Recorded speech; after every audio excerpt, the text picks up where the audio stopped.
So welcome to the new setup.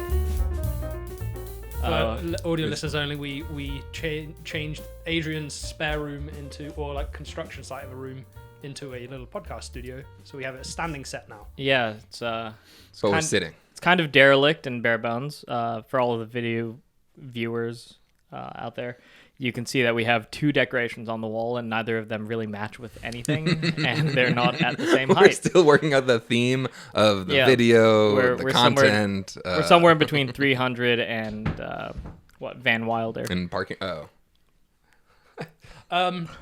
So yeah, if you don't already know, we're making an app called Butler. We're the founders of Butler. It's an app that you can search, save, and share all your favorite media. And yeah, there's a side podcast that we're going to be doing, sort of talking about what it's like being founders, and also just anything that we find interesting. We're going to be talking a lot about movie recommendations, books, games. You know, that's what we're into. We're making an app for it. So yeah, hope you enjoy. What's good about the podcast is we all already agree with each other and our taste in movies and TV shows, so it's just all the same content over and over and over again. Yeah. All right, so let's start it off with the first topic is... what is your favorite streaming service for movies and TV at the moment? There's a million different choices now, and there's more coming out every day. So which one do you find the most... Well, let's start this off by saying that Netflix just tanked in value. What was that guy's name? Just sold his like $400 million share. Bill Ackman. Bill Ackman bought it recently. Everyone thought he was crazy, and turns out, yes, he was. Sort of, maybe.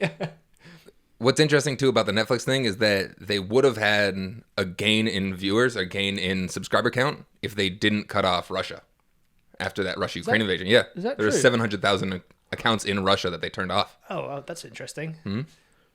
Tanking your value to own the Russians. That sucks. I mean, made the right choice, but at the same time, well, yeah, that's... Made the ethically right choice. That's a hard I don't think their shareholders will really agree with you there. That's a hard pill to swallow. Yeah. I wasn't aware about that. That's yeah. I mean, so now there's talks that they're going to be bringing in advertisement, which they were the No, thing, I mean they announced it already. They intend to. which is a complete 180 because they were I think they were the original company that got rid of advertisement. Anti-ads. What's great about Netflix is they keep raising the price, and now I get to watch more ads, too. Yeah, true. Yeah. True. Yeah. Well, what is it? I love ads. I like watching like just all the ads. Tide, great ads. Okay, It's so there- Arby's, don't even get me started. There is a conversation there because I like having ads on Hulu if I'm watching a TV show, I- because then I have the ad to be on my phone. I hate that. I hate Or that you so could just much. have- Why would I pay for a streaming service where I also have to watch ads? And the Hulu ads are they're so oppressive. It's if you're watching like a 20-minute show, there's 7 ads. There's an ad every like 4 or 5 minutes. It's worse than cable used to I be. need to be on my phone every 4 or 5 minutes, though. I know you do. I will say though, Hulu's. I'm better paying for a subscription to Hulu than I am paying for anything from Netflix right now.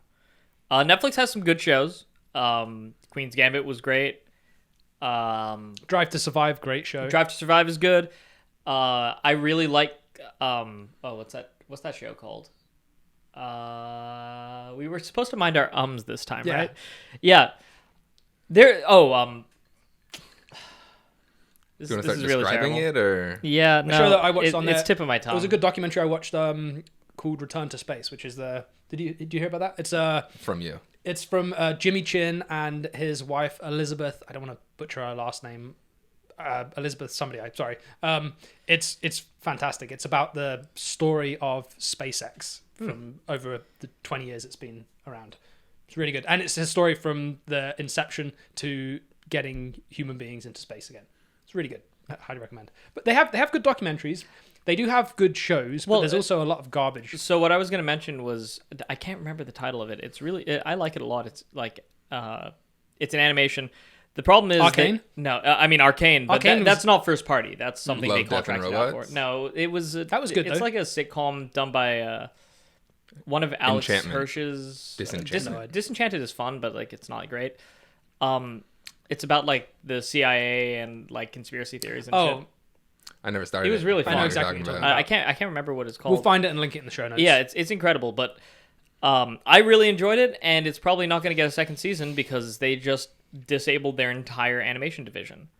Wow. I did see that Yeah. too. That They was fired them wild. all, or They just liquidated it because their value tanked so hard. They invested in so many like really bad animated shows, and now they're kind of, trying to figure out which ones are worth keeping. But to do that, they've just tanked Well, I think all of them. as a company, Netflix has like interesting underlying technology. Like I think they've invested a lot of money into like artificial intelligence, machine learning. Yeah, they still can't find a single show that everybody likes. Like, they have a super powerful data pool that they can draw from. I can recommend you an app for that. Yeah, I know, right? But Spend less time browsing, more time watching. I mean, that's what I was going to say, though, is like, I would rather spend money watching Hulu just because Hulu has a better catalog for me. I like a lot of old sitcoms. It's a lot cheaper as well. Yeah, but for I mean, like even the highest priced one, the one that has the no ads and all the bells and whistles, quote unquote, no ads. Yeah, I mean they have the ads for their own products. That Who was it? But what was that company that was going to go back and start putting product placement in their old catalog of movies? Oh, was that MGM? I think. Yeah, was that MGM? Yeah, that was MGM. Oh. Yeah, but I think that's so cool. I love that. That makes me so mad. That makes me so mad. Hulu has like a lot of good stuff that I like. That's just like easy popcorn kind of stuff.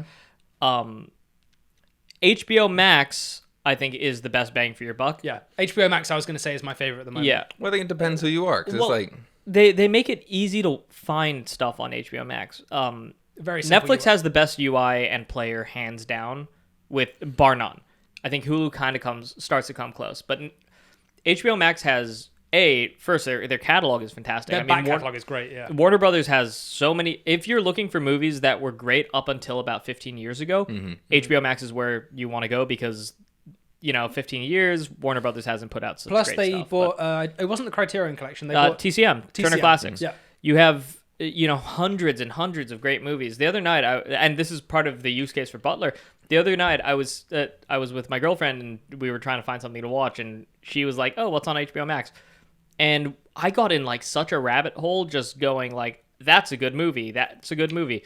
My girlfriend doesn't have very much film literacy. She's like didn't grow up around movies. She's watched like the basic stuff, but not very much. Not like us. She's not a complete dork like me, but so I'm just going down the rabbit hole. This is great. It had such and such, blah blah blah. I spent an hour like lecturing her, the poor girl, on this, and by then I saw her screaming at you the other day. So. yeah, no, it all comes back around. But yeah, I spent a lot of time going through that, and like I could have just started watching Rashomon, Yeah. HBO Max had was the only streaming service for a while that listed their movies by A to Z and listed their TV shows by A to Z. And that feature right there really like was missing with so many different streaming services, which was wild for years. Well, HBO Max and Disney also have the ability, the luxury to kind of sort between different categories, like internally. So Disney will have like big Lucasfilm or Star Wars, not even Lucasfilm, Marvel, National Geographic, Pixar, all that stuff. HBO has TCM, like Warner Brothers proper, Looney Tunes, all the big like names within their brands. Netflix doesn't really have that, and they're really good at hiding the good stuff. Yeah, they tend to sort. Well, they push their own content hard, which is understandable. Yeah, but they have such good content that's not being advertised. Like right now, if you wanted to go find and watch Arcane, it would take you a while to actually get it on your main page. And then you would have to know that you're looking for Arcane if you wanted to watch it. Funny thing, actually, the day that Netflix's stock really tanked, I went on their TV player and I saw a bug and I checked their web player as well. Thought it was pretty funny. When you hover over something and it starts playing, everything was completely the wrong aspect ratio. Really, really stretched out. I don't know whether that was just a coincidence but yeah. Spotify is a great streaming service. I know you're not talking about music, but I think Spotify kind of nails it. That's Definitely a much smaller pool, right? You got Tidal, Spotify, Apple Music, Amazon Music, SoundCloud, YouTube Red. But they're even 6, 7, maybe 10 compared to 3, 4, 500 now that exist for TV. Although with Spotify and other like music subscription services, there's a real lack of transparency over what is staying and what is leaving the platform. There's a couple bands that I know and really like that are a little bit more niche and underground, and sometimes I'll be like, oh yeah, I'd like to listen to Midori right now, and I try and turn them on, and they're just not on the platform, and then 3 years later they'll come back, and then they'll leave again. Or at least they grey them out. They don't just get rid of them. Yeah, I know. Just poof out of existence. They're still in the catalog, but Yeah. it's, I would really like to play that music. Yeah. At least saying like Midori's only here for another 2 weeks. That would be nice of them to do. Spotify, if you're listening. Well, that's why once we push the feature, save Yeah. your music with us. Yeah. And then we'll tell you where to play it. Yeah, exactly. I mean that does make a difference. Yeah. Too. Yeah. Yeah. Yeah, I think for me HBO Max is it's not very expensive. It's most bang for your buck. It's got great movies that are coming directly to it. Dune went to it. The Batman went directly. No, didn't go directly to. No, there, but It was in theaters for like a month it was in first. theaters. yeah, which is not a lot, not that bad of a wait. They have Tokyo Vice, amazing TV show. We'll talk about later.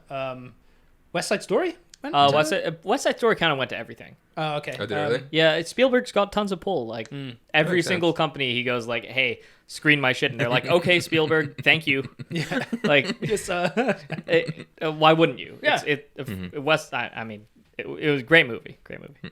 And I think the platforms that I personally think are going to pull ahead are platforms like Amazon Prime and Apple TV, because you can buy channels within them.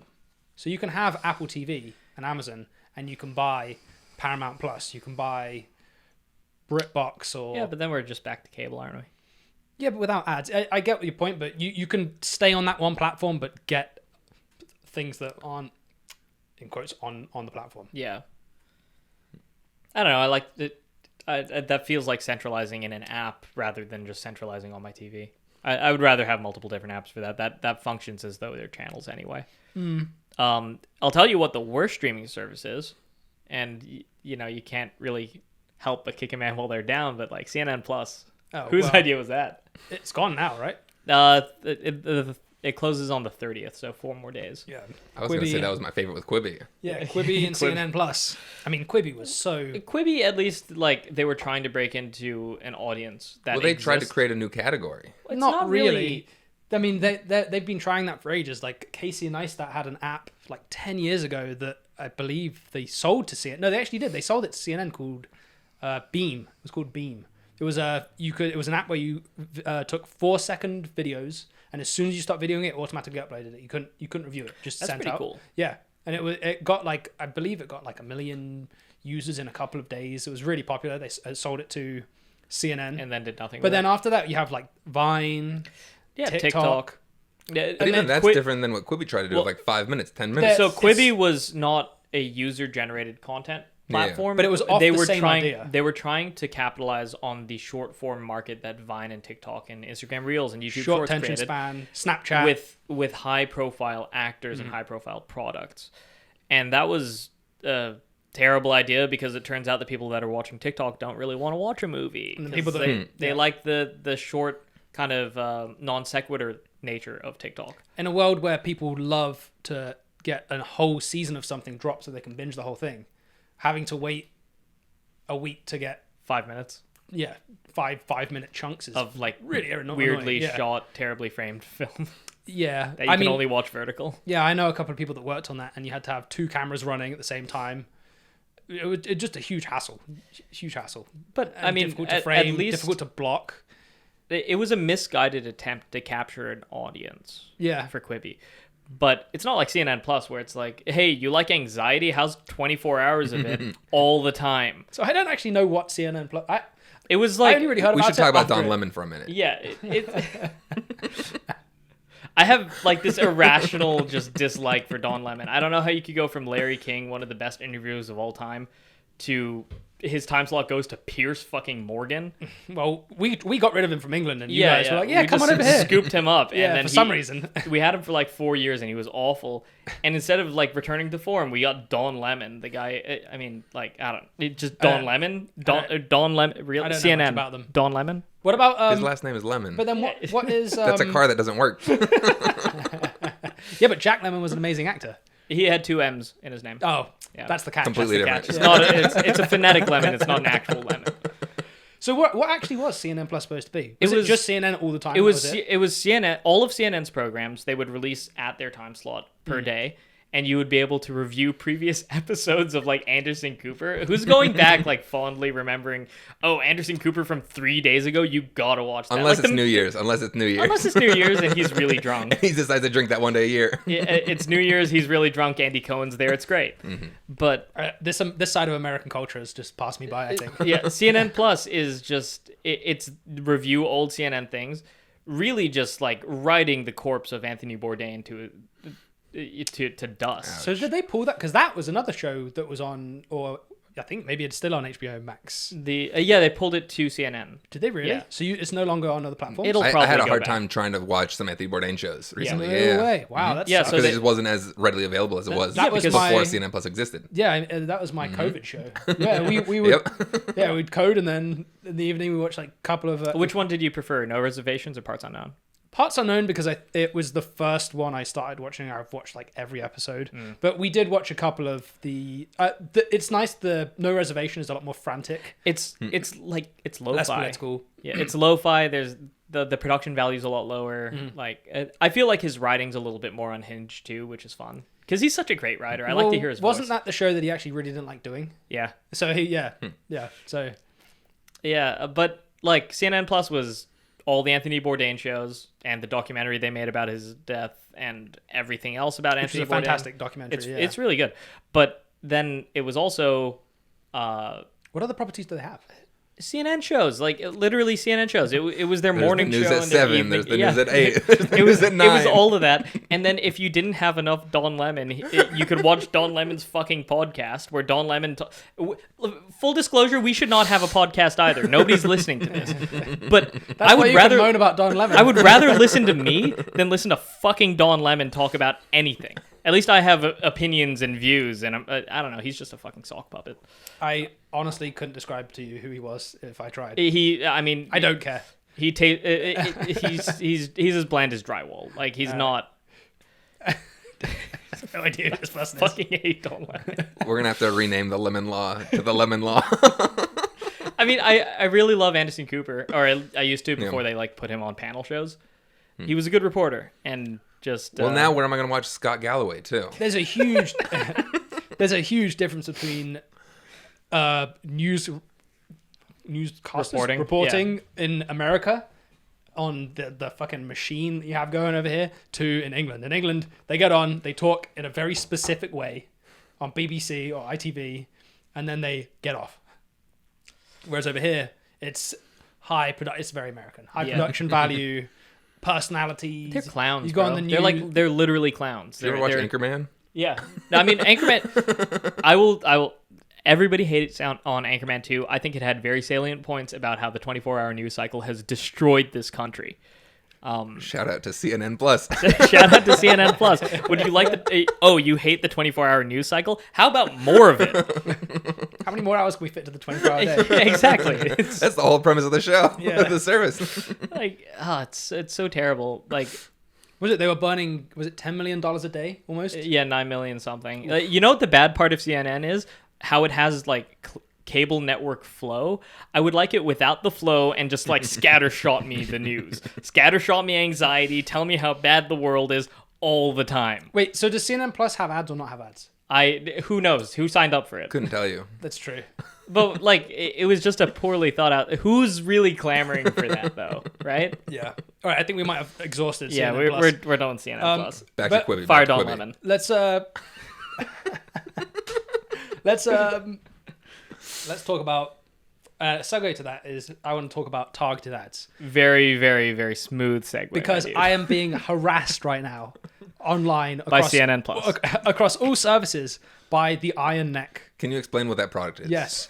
So the Iron Neck is, don't get me wrong, I want one. No, I mean, But I don't need I got one ad for it once, and it showed Joe Rogan really struggling to do it.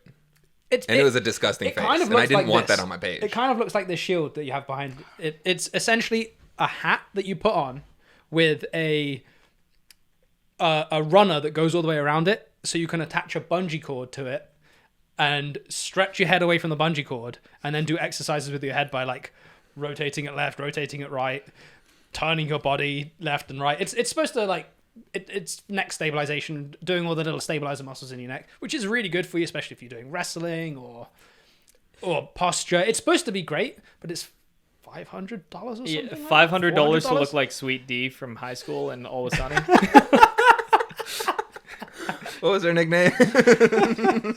It wasn't the Iron Giant, but it was something like that. Something like That's that. hilarious. That's so funny. Yeah, it kind of looks like a misguided Halo helmet.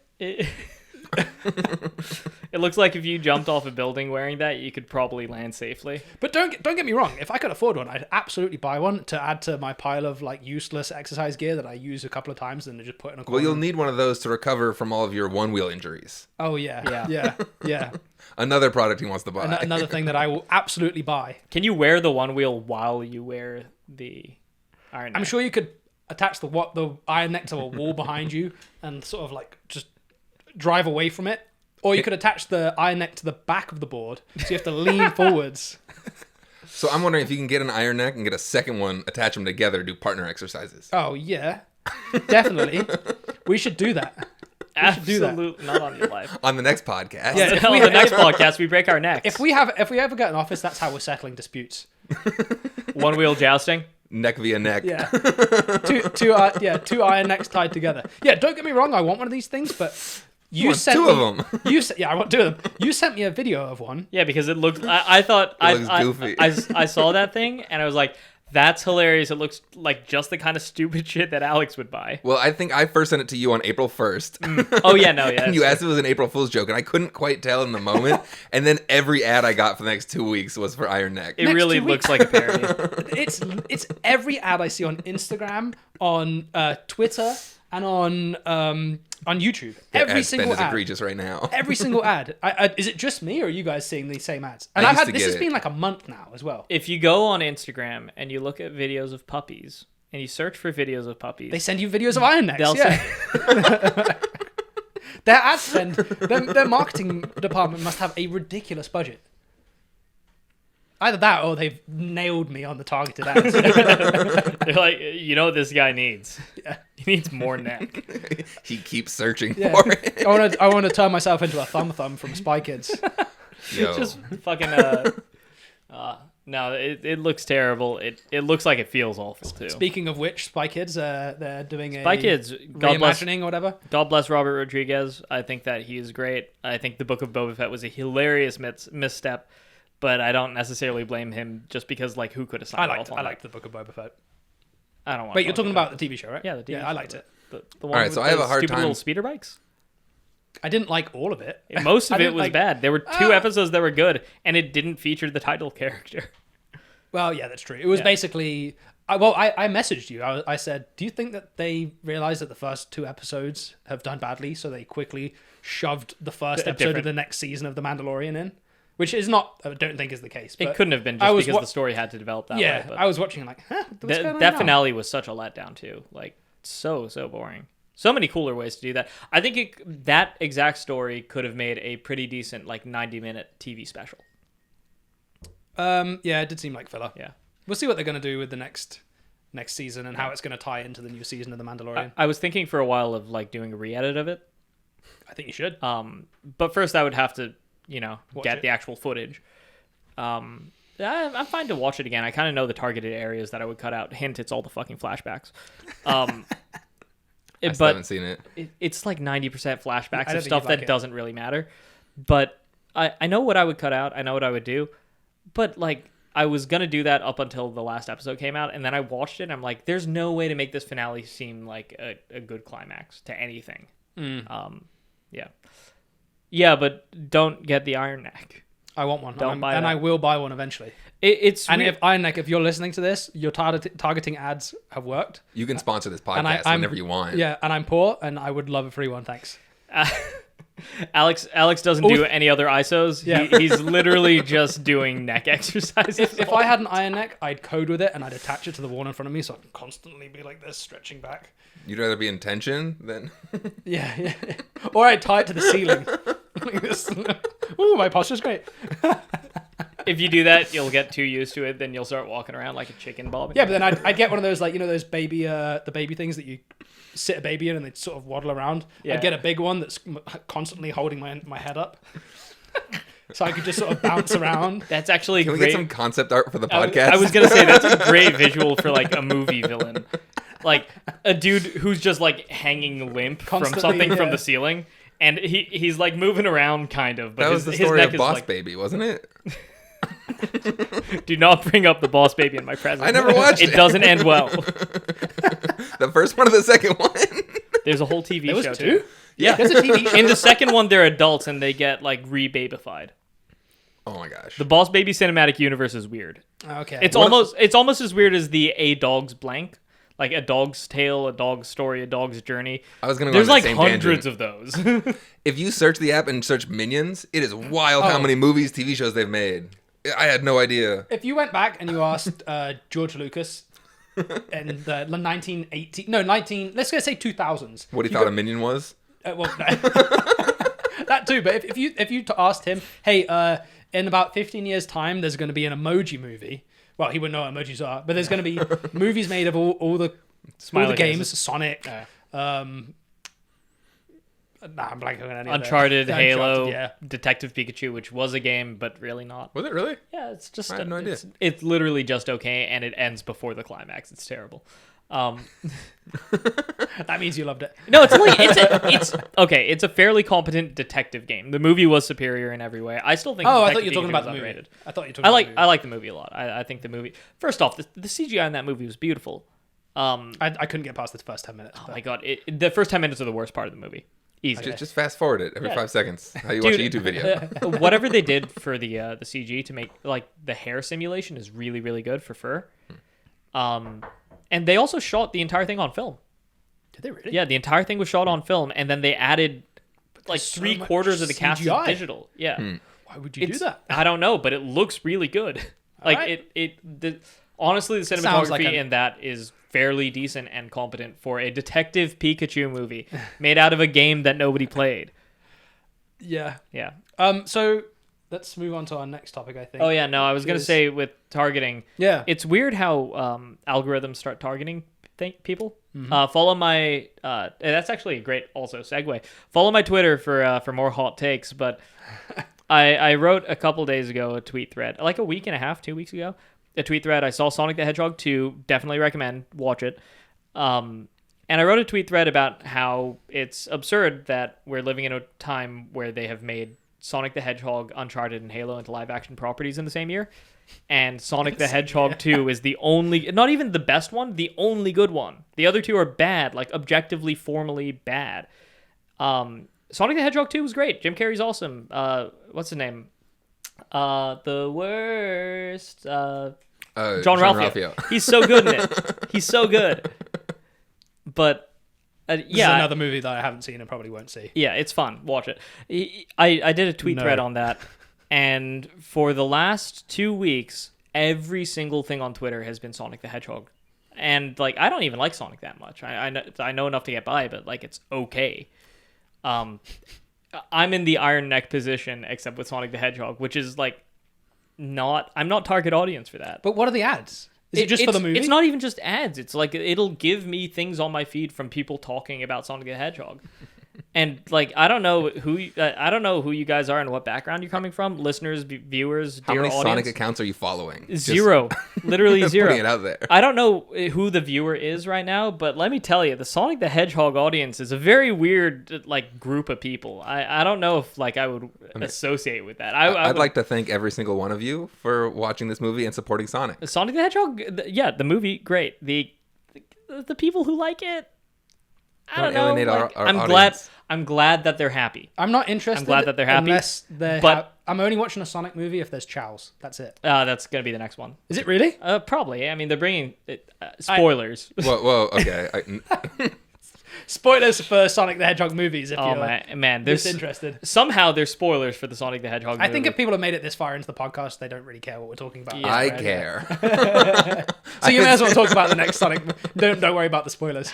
No, he Put in the show cares. notes. Put in the show notes. Yeah, I'll put it in the show notes, but that people are definitely reading. Yeah, but I've been like harassed and bombarded on Twitter with people talking about Sonic the Hedgehog and posting their Sonic the Hedgehog original characters and their fan art and like comics about how cute Amy Rose is.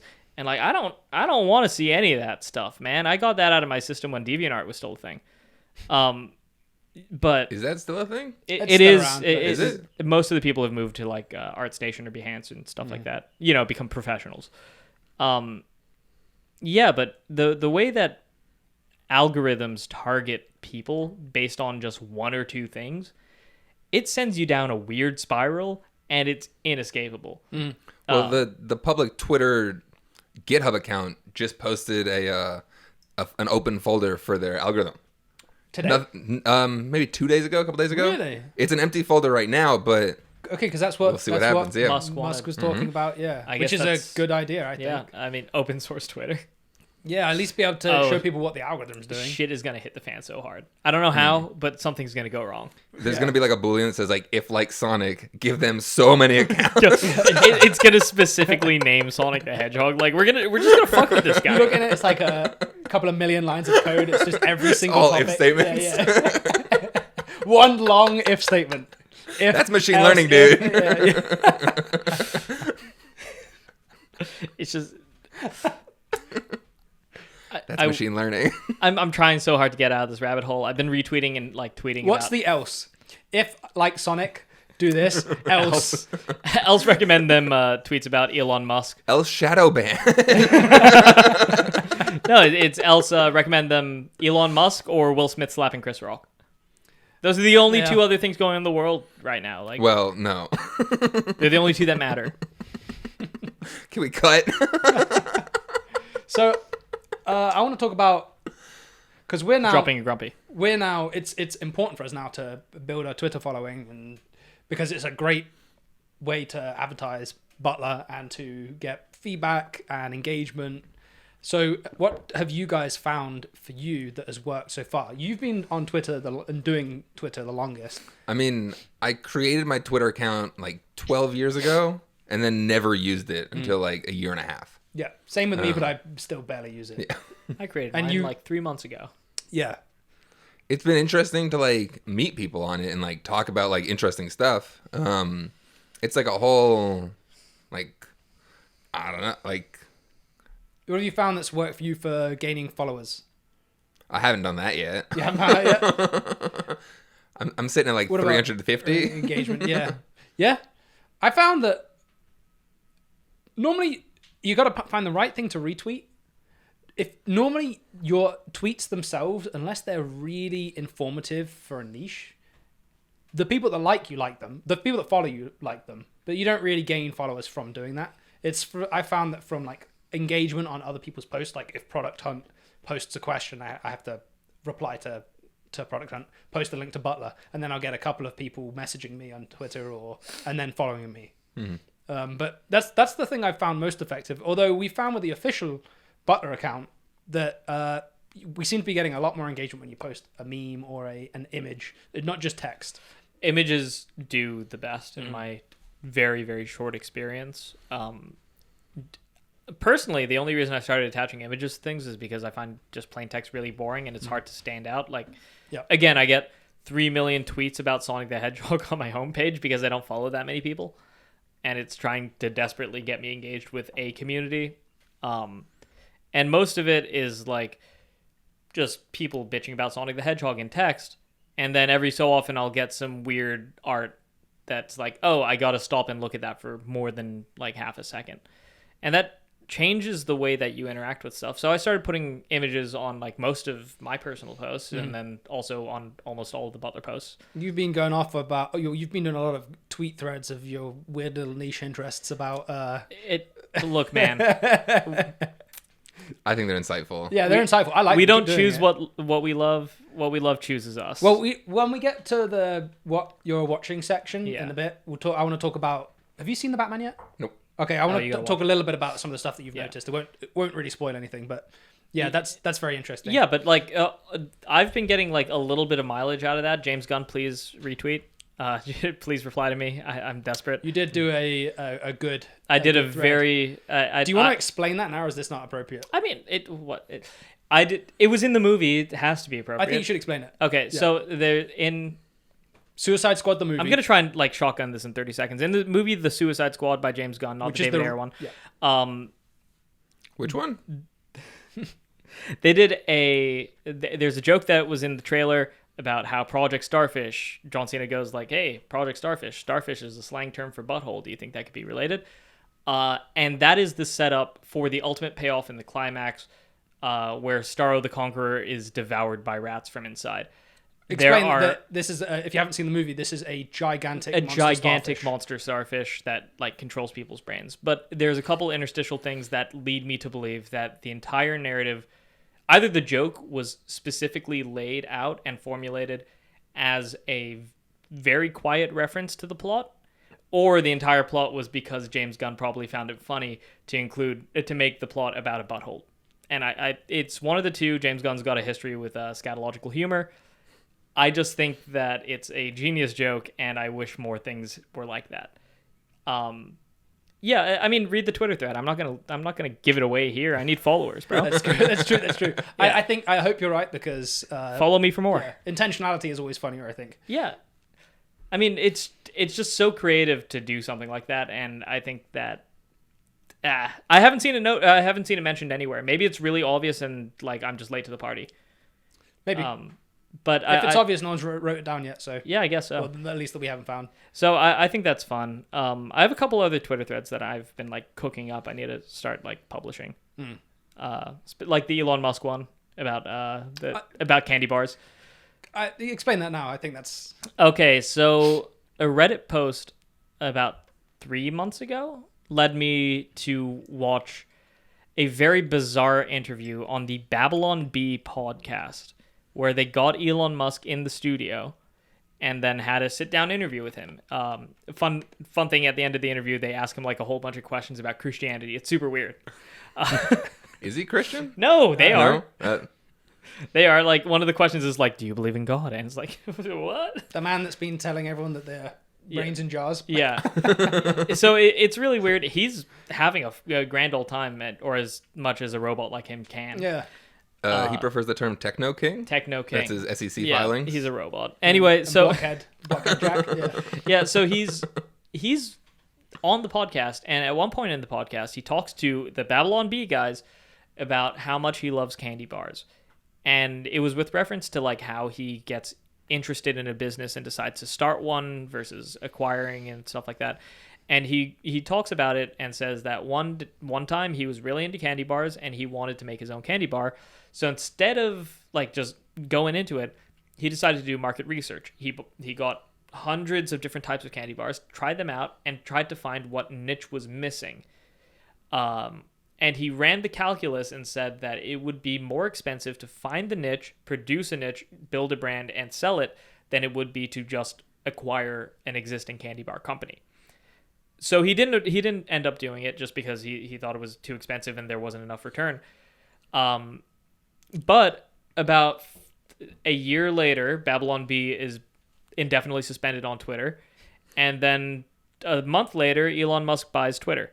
I don't know if this is a coincidence, but he seems to have been talking about free speech online for a long time. Whether or not that's actually his intention, that's a different story. But he was talking about building a platform. We should build a new platform. We should build a new platform. I think he ran the numbers and said, it's just easier to buy Twitter. It's easier, cheaper. You capture their user base. And maybe I can get my friends in the Babylon Bee back on Twitter. I think that it hinges on the Babylon Bee. They are way more entwined in this than we think. I think he lost a bet. And he's just playing chicken with his friends at this point. I mean, there's a whole group of billionaires buying like media outlets, media empires. Mm-hmm. It's part of the course. Democracy dies in darkness, Jacob. As they say. As second richest man in the world, Jeff Bezos says. You mean the owner of the Washington Post?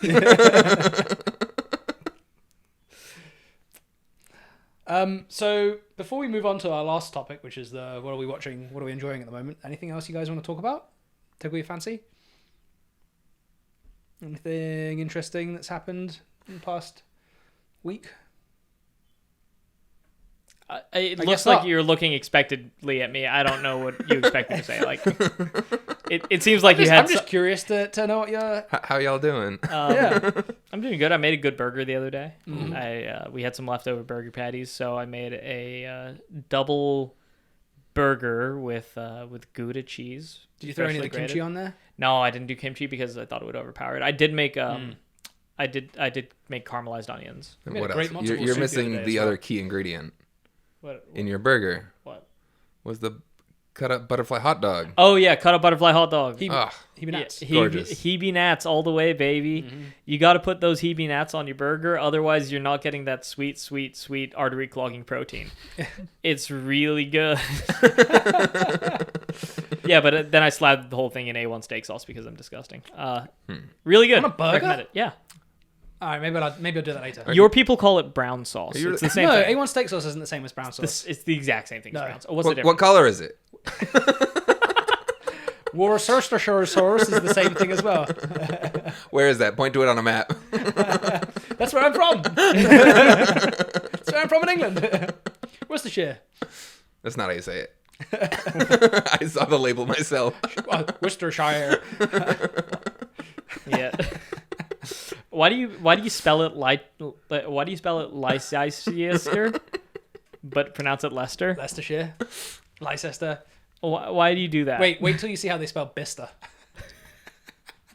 That sounds dirty, bro. Bicester. That sounds even dirtier. We gotta beep all this out. Yeah. Yeah. All right, let's move on to the last section, which is at the end of every podcast. We're just going to talk about what shows we're really enjoying at the moment, what we've seen recently, what games we're enjoying, what books we're enjoying, what music we're enjoying. Name more things. I've been listening to a lot of podcasts recently. Okay, what have you been listening to? What have you liked? Okay, so there's an NFT collection called Moonbirds. I don't know how knowledgeable you both are, but I like Moonbirds. their trading volume, their floor price, like set records. To Moon Knight? Something like that. I've never seen that That's a either. different thing. Oh, okay. I don't want to pay What about for Moon Disney 4? Are Plus they when I connected to already Moon pay for 4? Hulu and it's owned by the same company. And then I don't get ESPN. Okay, no, I'm not happy with it. Is Moonfall related? Oh, I still haven't seen that either. Okay, Oh, you're I'll missing stop out, interrupting dude. you. Okay, so there's the Proof collection, which was this 1,000 NFT collection. Each one is like a pass. And then they started hiring analysts, and they've got a whole team within them of what they call alpha. Not investment advice, but where's the work being done in this industry? Who's making like these advancements? And so there's 1,000 passes for the Proof Collective. Each one of those passes now costs 130 ETH. Jeez. Yeah. How much is that in dollars? Like, Times 3,000, times 4,000, whatever ETH is.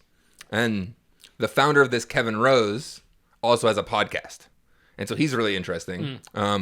He released Moonbirds, and they're already surpassing trading volume in the past like couple days for what the mutant apes were collecting the past month. really? Yeah. What makes it? Why? Because owls are cuter than monkeys. Dude, like you can roadmap this shit all you want and say the technology is great and Bitcoin and blockchain, but ultimately it comes down to really primal. I like way this looks, and Yes and no, yes and no. Moonbirds are cute as hell. That's all it is. But what is that really? I mean, the main mechanism behind why the price has gone up that much? Is it literally just supply and demand? Well, so if you had one of these Proof Collective passes, you were allowed to mint 2 Moonbirds. And the price to mint initially was 2.5 ETH. Cost $7,000 to get one of these, and it was at random. Did you get one? Did not get one. I didn't see it at the time. I mean, I'm active in a DAO called the Wizards DAO. Shout out to the Wizards. But they bought one together, and then a bunch of individuals bought one. And so they talked for a couple days in terms of like, this collection is dropping. Oh, by the way, Kevin Rose is the founder of Dig. Huh, okay. Yeah, so he's like very well established in Web 2 and then now Web 3 with the Proof Collective. Okay. So even like before Moonbirds came out, they had an NFT collection where he put together like 5-10 artists, like really prolific artists, and said, okay, this is called Grails. That was the name of the collection. Did you fall asleep?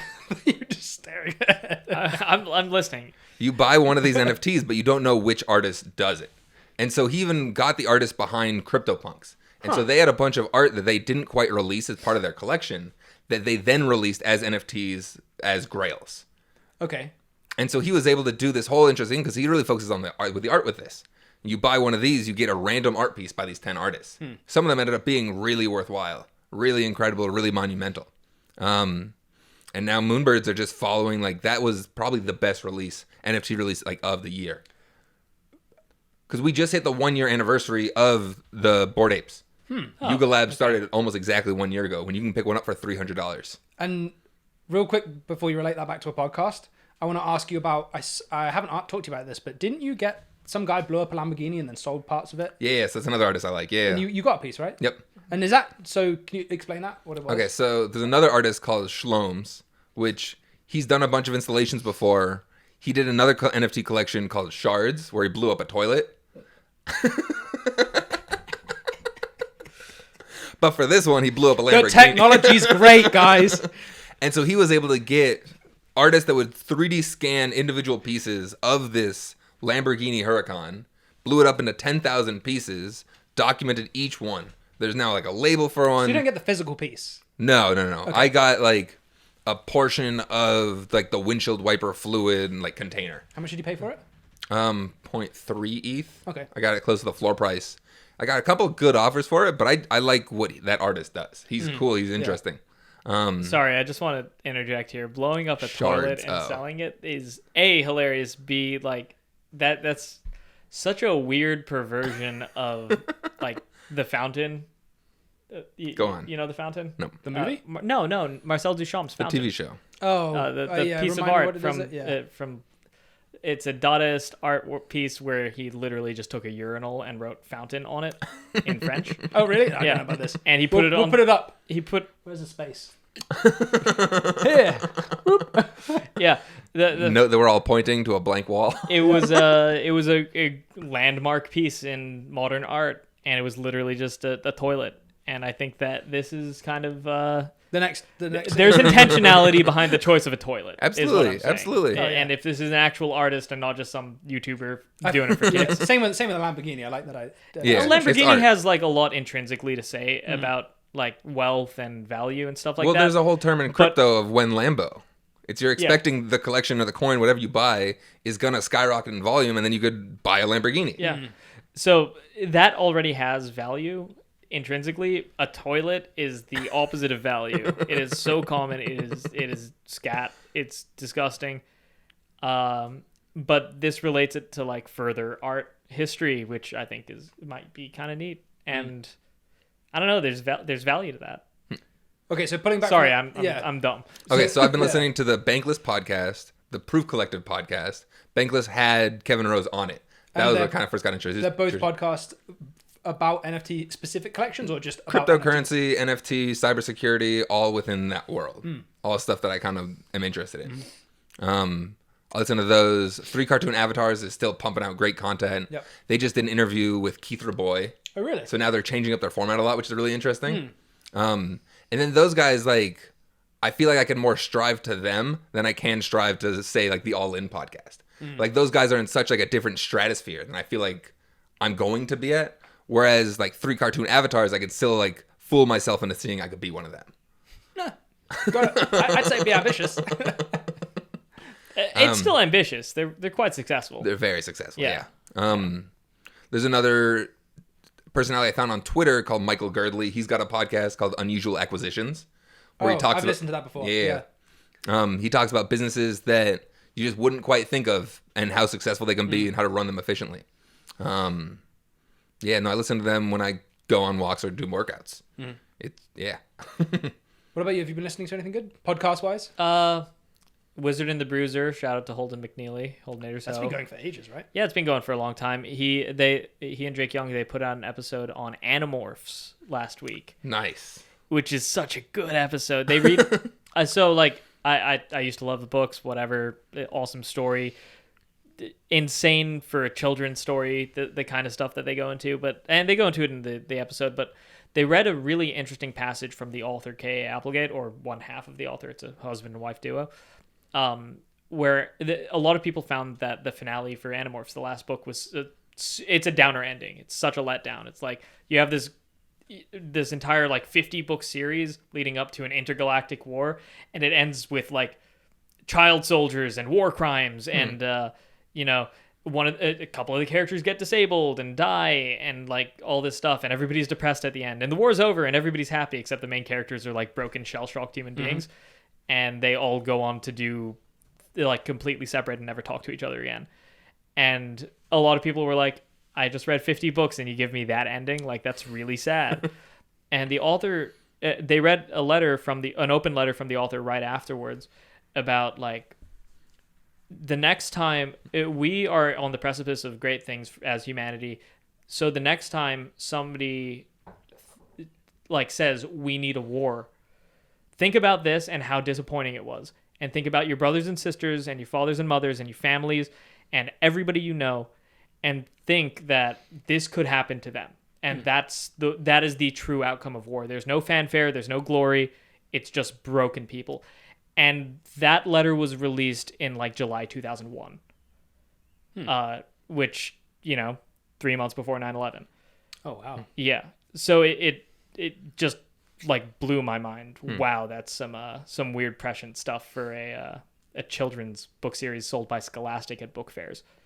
Yeah, I wouldn't have gone there. Yeah, no, right? About like kids turning into animals. Doesn't that seem fun? Mm-hmm. Yeah. PTSD. I mean, I like the memes that Animorphs like really triggered. And yeah, no, I mean, the podcast goes into that too. Like the actual point-by-point creation of those covers is fascinating. Apparently, I didn't know. So yeah, no, shout out Holdenator Sow. Go check out Wizard and the Bruiser podcast. They have a new episode on something coming out this week. It came out on Monday. I saw it. Yeah, that's pretty much all I've been listening to podcast-wise recently. Yeah, I haven't listened to that many. I haven't really been exploring outside of, obviously, All In Podcast every Friday or Saturday morning. I try to tune into This Week in Startups as often as I can to get my daily dose of startup news. And Lex Friedman podcast. That's great. I love his podcast. He talks to really interesting people. I'm trying to remember the last one I actually listened to. It was, I don't remember his name, but there was a cybercrime, one of the biggest cybercrime criminals on Now He Does Good. But his stories are really interesting. I haven't listened to that many podcasts this week, over the past couple of weeks. I've been listening to some audiobooks. And the one that I really want to get at the moment, I've set my eyes on, I'll probably get it as a physical book, is let me see on my Butler app the books that I've saved. It was a Jocko Willink book on discipline called... Aren't all his books on discipline? It's like the one. I'd imagine so. Discipline, like business, leadership, that kind of thing. Discipline equals freedom. It tickled my fancy.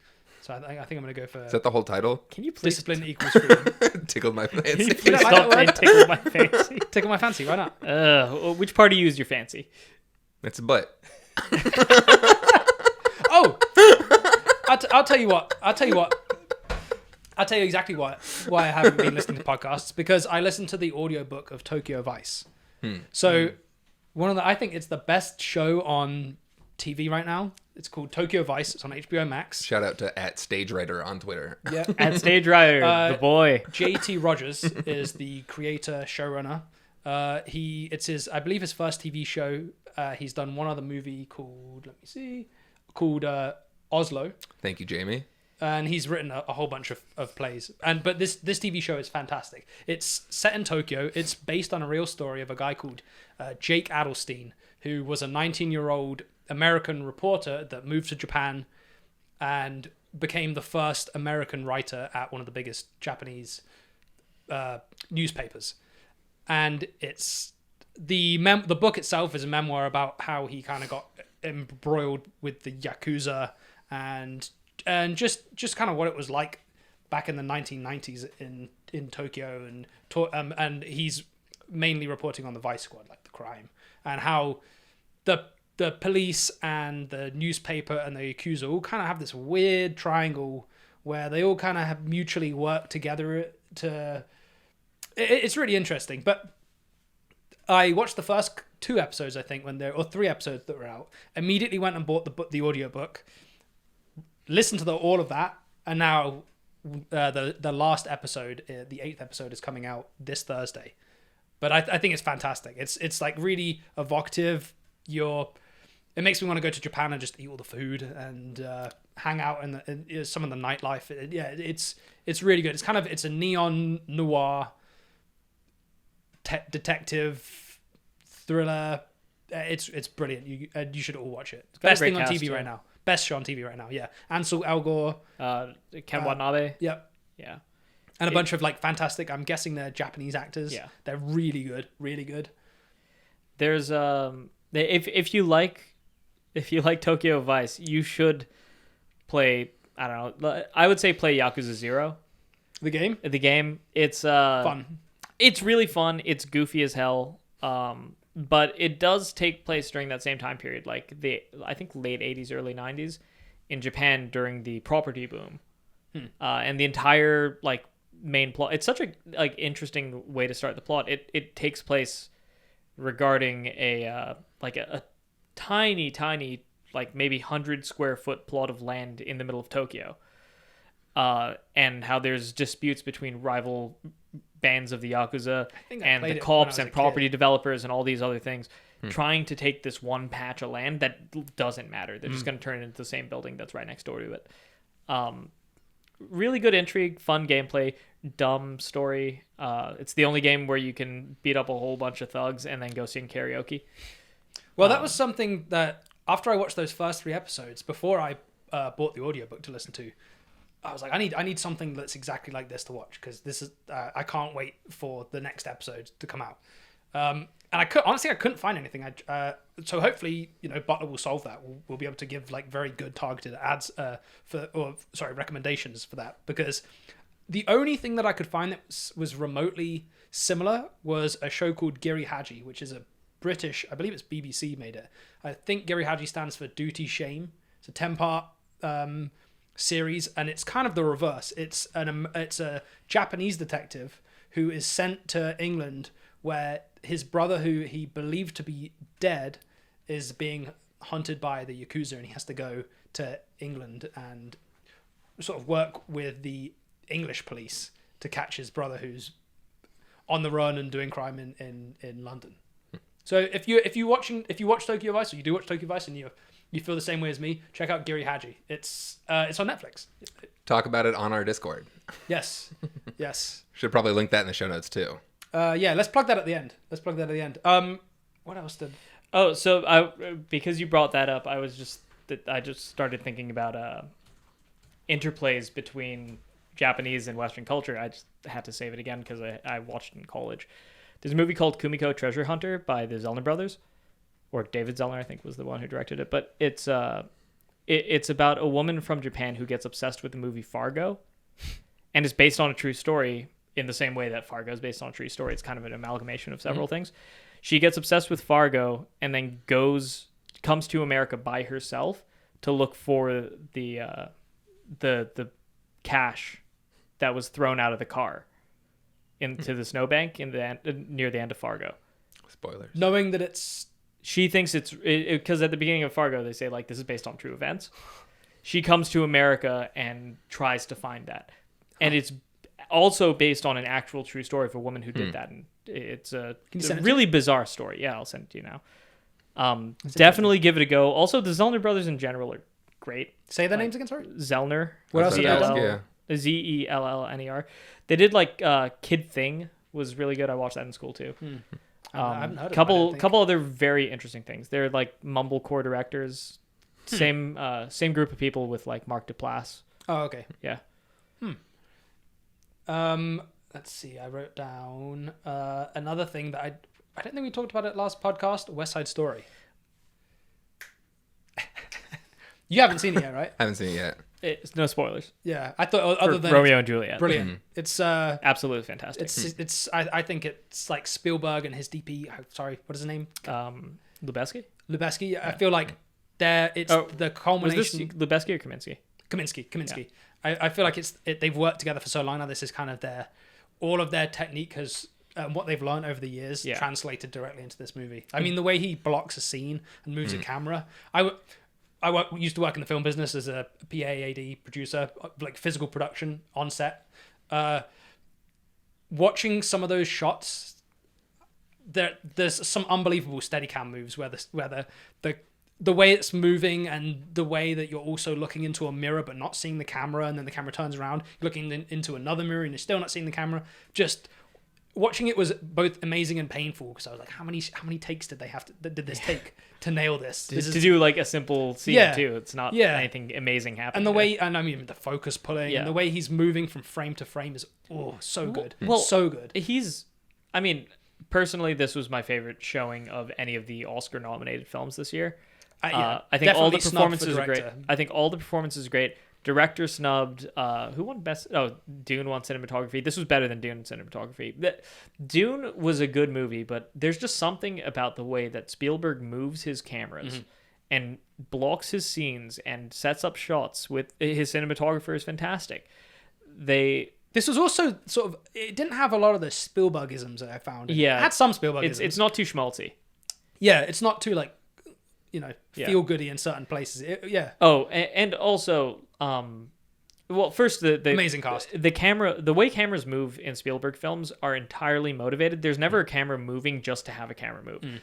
There's always something that starts the action and sets it into motion, and then there's also something that ends the motion before it moves to the next cut. Well, it's so motivated, and it works so well. Without spoiling anything, at the end of the movie, there's a scene where the camera is on one of the New York fire escapes, and the way that Kaminsky puts a frame within a frame, the camera is slowly rising up through the fire escape, and you're seeing something happen on the road through the fire escape, through the ladder. And the way it starts is framed inside the ladder, and the way it ends is framed within another section of the ladder perfectly, and all the way up. It's kind of like watching a couple of second sequences, like a little comic book. It was so good, and that's all the way through the movie. It's a beautiful film. Also, Rachel Ziegler, the lead actress who plays Maria, fantastic. She does it's actually weird to me because I've never seen that part performed. Especially that monologue that she does at the end, I've never seen it performed with that intention, where instead of like a big soliloquy of how do I shoot this? Can I shoot you? Do I just pull this trigger? And like most of the time I've seen it, it's like a rhetorical question. This one, she picks up the gun and she looks at it and says, how do I shout this? I want to use it right now. Tell me how to do this so I can kill you. It was desperation. And it's such a desperate, such a frantic, frenetic performance. And I don't know. I was blown away by that ending. What about Ansel Elgort when he's been told that Anita's killed herself? Sorry, not Anita. When Maria's killed herself. Yeah, and it's not. Like, you see sadness. The air leave his body. Yeah, it's absolute horror. Yeah, which I haven't seen done before. I don't think. Yeah, he's trying to scream and nothing's coming out. Yeah. Every performance of that movie was just golden. Absolutely snubbed. I mean, similar to The Last Duel, we talked about that on the last podcast. No, I thought that movie was fantastic, and I've watched. There's a movie that I need to go back and watch it with no sound, just from start to finish, just to see how the camera moves. Complete masterclass. Yeah. I can't talk about that enough. Thank God Anita won for that. The actress for Anita was fantastic. Best supporting actress. That entire scene at the end with her climactic scene is delivered so full of regret and anger.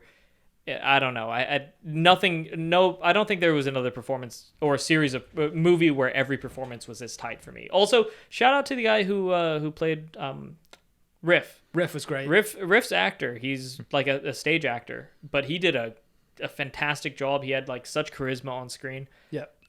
Absolutely enjoyed that movie. Yeah. Yeah. Yeah, that was I can't big that movie up enough. What about games? I know you've just been playing Kirby. The new Kirby game. I love Kirby. I love Kirby. I've only been playing Sonic. So explain to people, if they don't know what Kirby is, what he is and what he does. He's a pink marshmallow. Yeah. Kirby is shaped like a friend, which is the most satanic thing I've ever heard. Yeah. And that's exactly how Sakurai announces it. He is shaped like a friend. What is Kirby? He is shaped like a friend. Satan is too. It's a pink blob that swallows everything. He's an elder god. Yeah, eldritch. He has no motivation except food and sometimes like friends that can help him get more food. It's a very fun game that's been around for ages, but when you really think about what you're actually doing, it's you're like a demon that's just eating everything. Yeah, and just like your dog. You're just like my dog. And possessing everything. Yeah. So the new Kirby game is such a treat. It's way longer than I thought it was. I'm at the final boss, and it's like a lot of Nintendo games where like you reach the final boss and you're like, do I really want to finish this game? Can I just let it? Had some good Crash Bandicoot vibes when I saw you when I watched you play it. Yeah, it's just a fun game. It's relaxing. You know, you can go through the entire thing without dying if you have even a marginal level of skill, and there's no intensity to it. It's easy, it's fun, and it's rewarding. Every time, like I pick up that game, I sit down for like half an hour, I play it, I feel like I've accomplished something. It's nice, it's rewarding. It doesn't feel soul sucking, like some other games that I play and love. Destiny, shout out Destiny 2. Halo. No, Halo. Nobody plays that. Oh, nobody. Good point. No one's playing that anymore. Nobody's playing that. Season 2, Halo. They announced it. Season 2 launches next week. Really? And, it is 6 months long again. With zero, they're adding 2 maps. So the game, yeah. I thought you meant they've approved Halo the TV show. Oh, they did approve Halo TV show season 2. It's tracking pretty well with audiences. Nice. For Paramount Plus. So who knows what that really means? All right. There's a lot of butts in that show. There's tons of butts, tons of asses. It went from never taking the helmet off to seeing everybody naked. Oh my god! No, somebody found out that he's wearing his helmet for like 6 minutes total the entire show. Wow. Really? What a complete mess. Yeah, absolute. I don't want to complain about too many different things though, but yeah, maybe we save that for the next episode. Yeah, next episode is just going to be Adrian complains for an hour about Halo, specifically about Halo. Tune in now. Yeah, tune in. You get to hear all these objectively correct takes. Yeah. What about you? Have you been watching anything good? Not really. I watched the first 2 episodes of Killing It with Craig Robinson. It's on Peacock, I think. I like Craig Robinson. He's funny. He's so funny. He's this down on his luck dad, and he finds out that there's a snake killing competition, and he's trying to work up the money to start his new business. And his brother is this career criminal and is offering I'll help you fund this, but you got to help me do crime. And he's like, no, I'm not going to do this. He's got this daughter, he's got this ex-wife, but it's he's just trying to work his way around. But there's this snake killing competition where the grand prize is just the amount of money that he needs to start his new business. Really? That is such a good premise. Yeah, that's really good. Oh, I guess I'm watching that now. That sounds awful. I love it. That's funny. I tell you what. They just kill snakes? Each episode is a new snake he kills. He's not that good at it. And so it's he teams up with his Uber driver. Sorry for the spoiler. But it's he tries to do it on his own for a little bit. And so he's got this snake in his hand. It's not the longest, but it's a respectable size. And he's got this nail gun. He nails it to his hand. I'm going to save this right now. Man, me Killing It? Killing it, yeah. I finished Ghosted. Oh, you shouldn't have. It's one of those shows where it doesn't get good until the last half of the last season. I stopped way. They canceled it right as it was hitting. That show had the potential to be okay, and then didn't capitalize on that, and then kept not capitalizing on that, and just kept doing the same thing over and over again. It just felt repetitive. I don't think I've seen it. What about shows that are coming out soon? Because I've got a couple that I've pegged that I really want to see. Barry just came out. I can't wait for that. Cannot wait for that. Barry's out. It's out now. It's episodical, right? So I can't. Yeah, I think it's week by week. Okay. Yeah, that's fine. Yep. Fuck it, it's good. I've heard really good things from a couple of people that went to see The Northman. Ooh, I really want to see The Northman. The Skarsgård. Mm-hmm. There's too many of them. We have to start killing them off. I'm sorry, that's the way the world works. We need to beat that. No, there's how many Skarsgårds are there? There's Bill, Stellan, Alexander. There's at least 3. At least 3. That's too many. Gustav, Sven. That's 5. Is that a family? Yeah, Stellan brought a plague, a pox onto humanity when he had fucking 1 million kids, and they all became actors. They're coming to take our jobs. Oh, part 2 of the 4th season of Ozark is coming out soon. I still haven't seen part 1 yet, but I want to. What else? I have a niche thing that I'm really excited about, but I don't think very many other people would be. I have tons of those. So Real Rock is used to be a climbing magazine, and I believe, and now it's they make great climbing films. They have their own streaming service, Real Rock Pro, something like that. Annoyingly, you can't pay for a month by month, or you have to pay for the whole year, which is like $99. I don't really want to do that, but they did just release Real Rock 16, and every Real Rock movie is always so many rocks. They're always really good. They're sort of split into mini documentaries. So there's one documentary about this amazing, I believe he's French climber, who climbs boulders so that's with no rope, but you don't go that high, and it's more like problem solving. Still really dangerous. He boulders barefoot and with no pads. So he actually, if you watch him climb... Sorry, did you say pads or pants? Pads. He's wearing pants. But no, so when you watch Did you also hear pants? I was wondering if Alex would pay for it now if he wasn't wearing pants, or if he's paying for it because he's not wearing pads. As I couldn't tell. No. So he goes, normally when you boulder, you bring sort of these little crash pads with you, and you put them on the ground, and they don't really do much, but they stop you from hitting the rock. But, once you're over a certain height, it basically just... unless you have someone spotting you, they hold their hands up and sort of like turn you as you fall so you don't smack your head on the ground or something. But he does it with no pads. But the most amazing thing is he doesn't wear climbing shoes, and he uses his feet to climb. So it's kind of gross if you don't like feet. You watch it and you're like 95% of people. He's gripping the wall like these tiny little ledges with his toes. It's really bizarre to see. But anyway, so that's one of the documentaries I want to see. He's devolving. Alex Honnold, from Free Solo, the crazy climber that climbs up gigantic big walls with no ropes. Just for fun. Just for shits and giggles, yeah. He has another... People told him not to do it, but he's still doing it. He has another short documentary. I can't remember the details right now, but it looks really good. And then there's a really interesting documentary in there where there's something called big wall crack climbing, which is where essentially crack climbing is you find a crack in a wall and you shove your fist into it, and then you sort of... I'm so happy this is lined directly into my ears right now. you shove your fist into it. Just you kind of like your fist in the crack. You kind of squeeze your fist in the crack, right? And then you put your other hand in, you shove that fist in, you squeeze it, and then you literally climb up the crack by sort of just jamming your hands into the cracks and jamming your feet into the cracks. And a lot of Yosemite... El Capitan is that kind of crack climbing.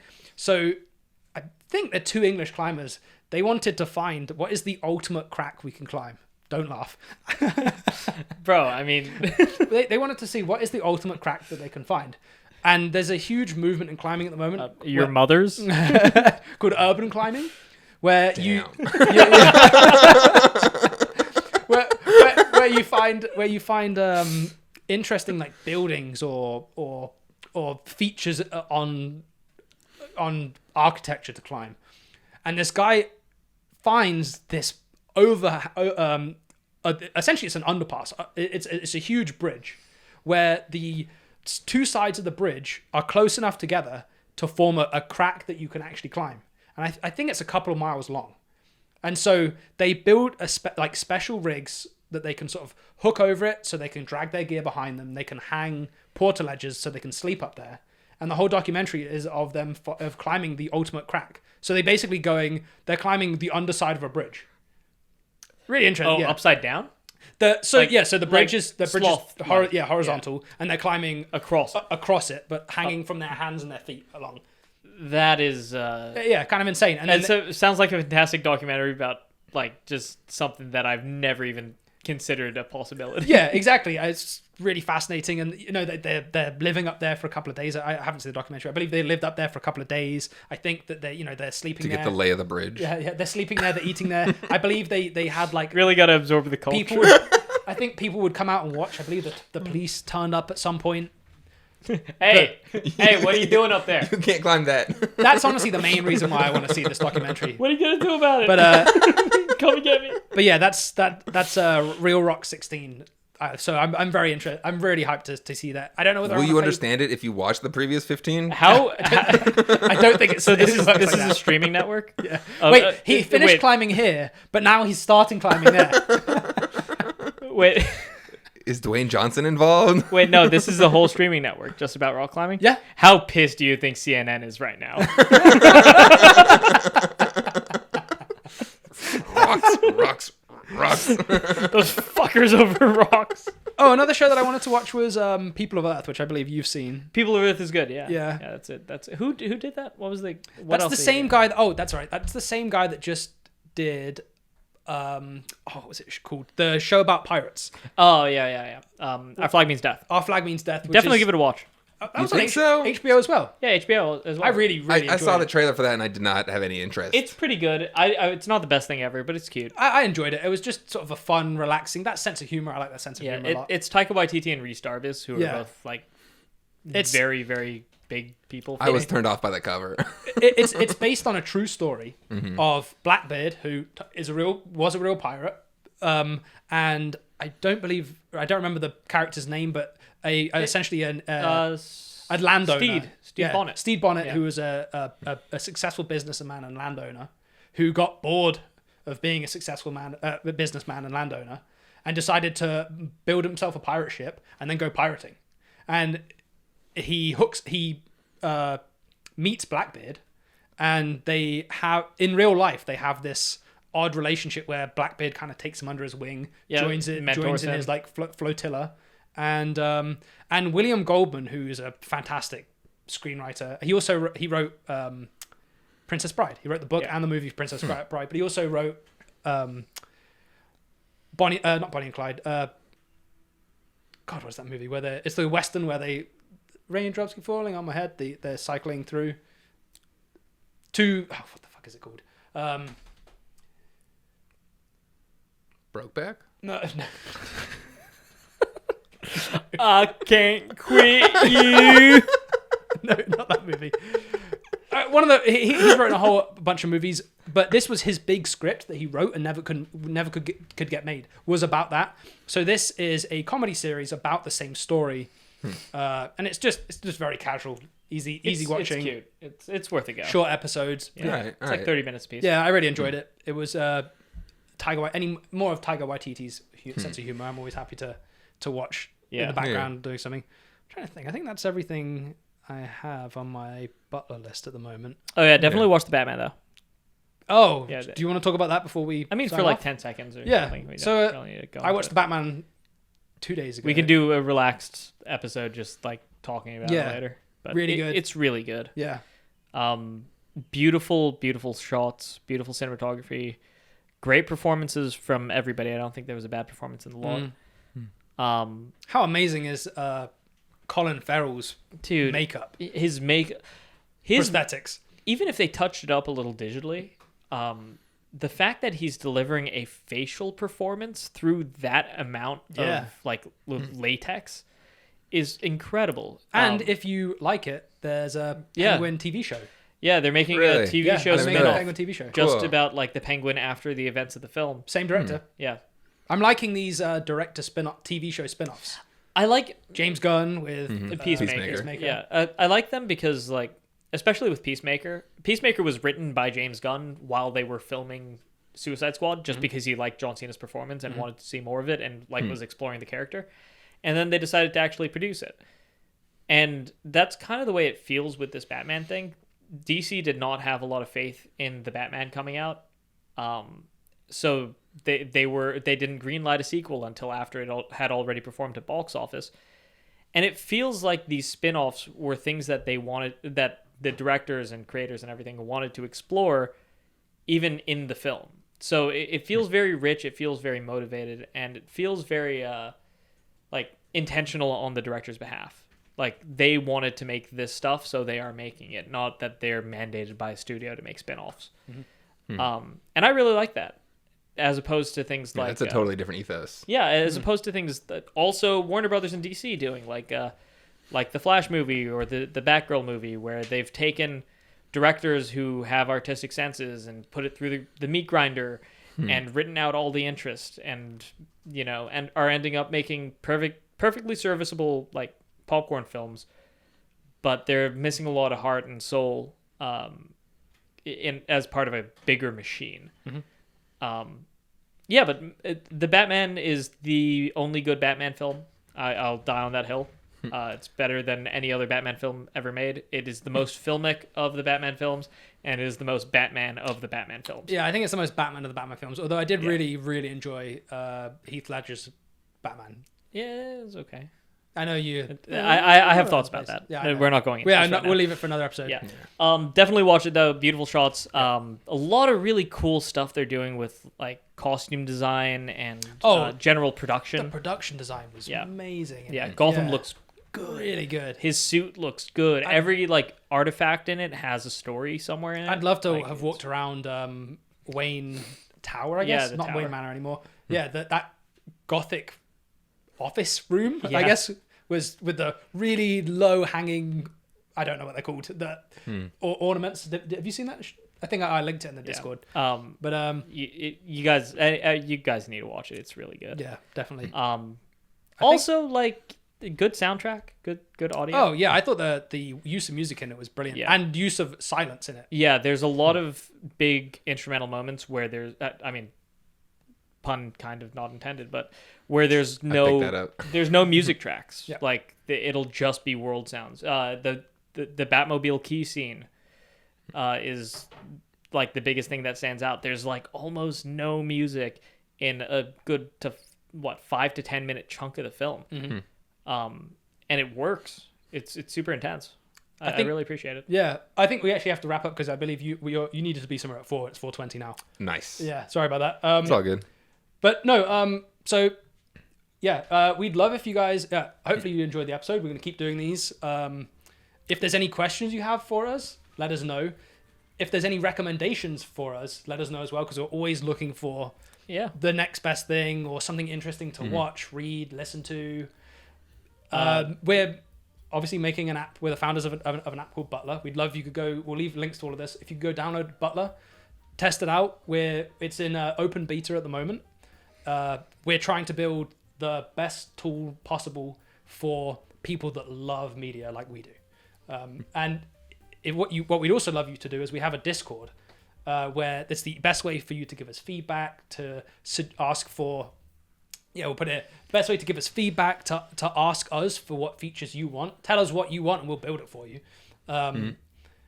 And also to have discussions like this. We've started a couple of different channels. If there's something that's just came out, we'll spin off a thread where we'll have a spoiler gate, and then anyone that loves that thing can go and talk about it, debate it. I think that's pretty much it. Yeah, go and download the app, please. Give us suggestions, ask us questions. Yeah, and Discord. If you would like to recommend us stuff so we could watch it, and then we'll talk about it here, and you can hear us bitch about it for like 2 hours. And we'll leave links to all the shows, and currently we only have movies and TV on the app, but we will be adding books, podcasts, music, and a whole bunch of other stuff on there eventually. But we'll leave all the links to the movies and TV shows we've mentioned in the show notes. It's a lot of homework, but like, comment, subscribe. Yeah, Thank you. Literally, that's it. Yeah. So you can click on each link; it'll take you into the Butler app, and you can save it with a note. You can say, "Hey, it was recommended by those 3 idiots on the Chicken Coop podcast."